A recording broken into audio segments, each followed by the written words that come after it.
Hello friends, so today I'll be making another video on blepharoplasty and explain the concept of fat transposition versus fat grafting. What I would suggest is, whenever you are getting an eye bag removed, if you are less than 25 or 30 years old, you can do only eye bag removal. But if you are more than 30, usually for anybody who is 30 plus or maybe 35 plus, they all start to develop this hollowness because the cheek fat, these fat pads starts to do because of your aging, and you have this slight hollowness which starts to appear. So always supplement it with fat grafting or with a fat transposition.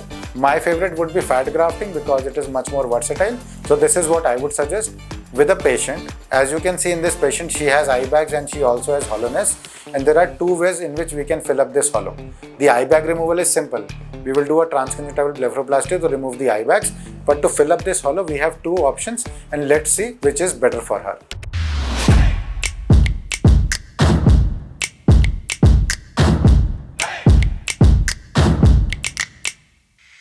So guys, if you know a little bit about blepharoplasties and if you have watched our previous videos, we do a lot of cases of lower lid and upper lid blepharoplasties, and I specialize in doing lower lid blepharoplasties, especially the transconjunctival that is done from inside so that there is no scar visible on the outside.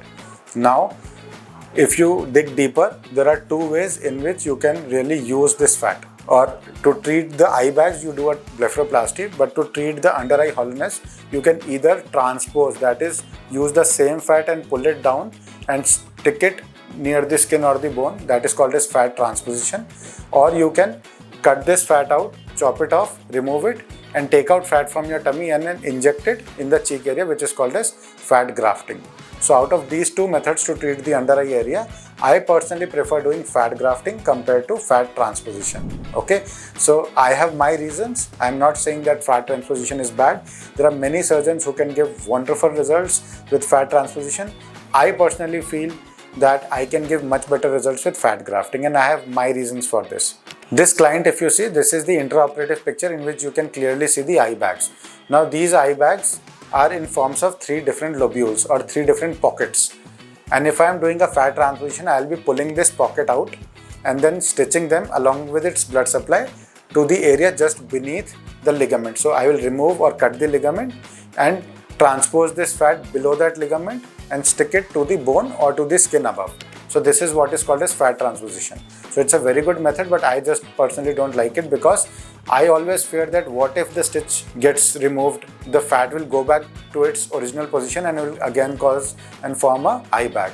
That usually won't happen, but the biggest problem that I think can happen is that it can give a very lumpy bumpy appearance. That is, when you are stitching three different lobules at three different places, it is very difficult to spread them out evenly, and there is a very limited amount of fat that you can actually transpose. So if I take out this whole eye bag and quantify it, it is hardly 1 or 1.5 ml. That is also in a very big eye bag.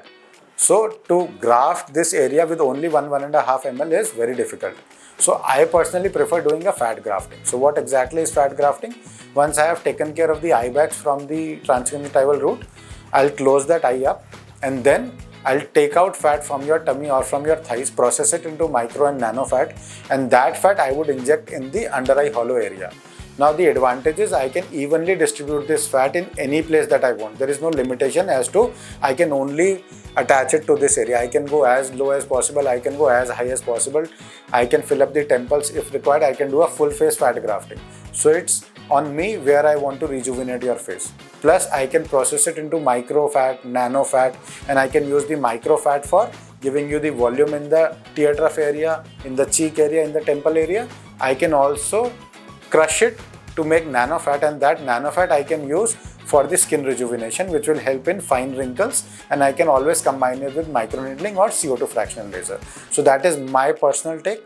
So if you see this patient before after results, what we have done is we have taken out the eye bags and we have done a fat grafting procedure, and if you notice carefully, the eye bags are now completely gone, and the hollowness which was supposed to be there, which is already there because of the under eye hollowness, plus what will happen when we remove the eye bags, is now completely filled up because of the fat grafting. The patient was really happy after the results, and I am also happy with her results.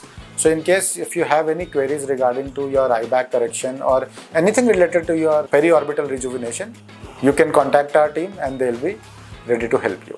Thank you and have a nice day.